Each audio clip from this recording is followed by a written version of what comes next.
happening this weekend. If you drive in downtown Savannah tomorrow, you might find a few more roads closed than usual. That's because the newly named Taylor Square will be having its official dedication. And this did not come as a quick decision. It comes after months of the Savannah City Council debating, approving the name, and then this dedication now years in the making.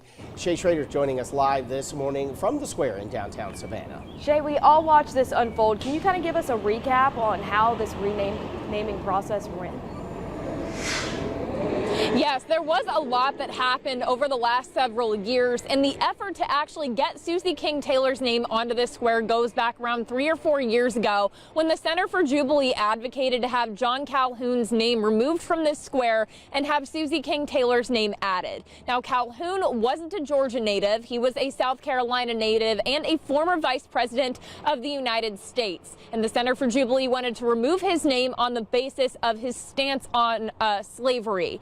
In November of 2022, the Savannah City Council did vote to remove Calhoun's name from the square, and from there an application process was opened up for people to submit names that they would like to see attached to the square. The City Council received over 300 suggestions that ultimately decided to name it after Susie King Taylor, who was the first black nurse in the Civil War and the first black teacher to open a school here in Savannah. Pat Gunn was an integral part of that effort over several years, and she says that this really is a historic moment in the making that was a grassroots effort by the people of this city.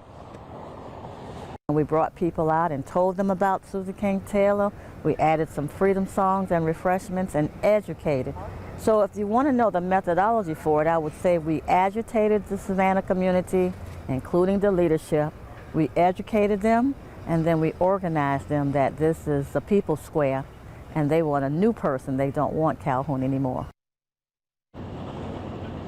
So finally, since this square was officially given Susie King Taylor's name in August of 2023, the square will actually be dedicated tomorrow by the city of Savannah. Festivities are going to start at 11 a.m. with the actual unveiling of the name marker and the dedication of the square to take place at noon. And there's activities pretty much the rest of the day after. Do be aware that if you're going to come down here tomorrow, the streets around the square will be shut down from around 8 a.m. to 3 p.m. to make way for those festivities in honor of Susie King Taylor and this square that now will hold her name.